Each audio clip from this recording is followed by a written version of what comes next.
Tous ceux qui se déplacent aujourd'hui dans le centre-ville d'Atlanta passent souvent sans le savoir dans des endroits où des hommes et des femmes noirs ont été massacrés par des blancs. Les émeutes raciales de 1906 ont façonné la ville à tous les niveaux, sa structure et sa géographie, mais aussi les mentalités. Lorsqu'on parle de ce qui s'est passé en 1906, on constate que beaucoup de choses se passent encore aujourd'hui. Ce sont ceux qui sont au sommet de la hiérarchie dans le public et le privé qui dictent ce qui se passe dans la ville et beaucoup de gens n'aiment pas ça. Cela ne donne vraiment pas une image de l'Atlanta que nous présentons comme la ville sur la colline. Le massacre d'Atlanta a duré 3 jours, engendré par la publication d'articles de journaux faisant état de rumeurs quant à des agressions de femmes blanches par des Afro-Américains. Des milliers d'habitants blancs de la ville sont alors rentrés dans une colère destructrice.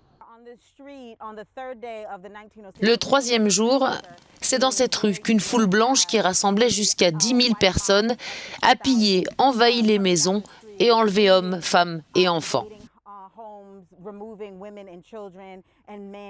Différents événements pour commémorer ce massacre sont prévus en septembre prochain, comme une pièce de théâtre par exemple, retracer l'histoire et les faits pour ne pas oublier.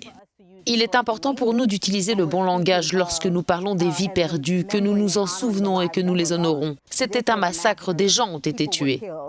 Pour les militants, le massacre de 1906 ne s'inscrit pas aisément dans le récit du berceau du mouvement des droits civiques d'Atlanta. Ils font tout pour que la vérité soit dite alors que certains politiciens tentent selon eux d'ignorer la violence raciale qui colle à l'histoire des États-Unis. Il y a cet effort pour reconnaître qu'Atlanta a la même histoire que beaucoup d'autres villes américaines. Et même si nous sommes une cité majoritairement noire et qu'il y a cette idée que c'est le royaume de Wakanda ou quelque chose comme ça, notre ville a la même histoire que celle que beaucoup d'autres du Sud ou même simplement des États-Unis.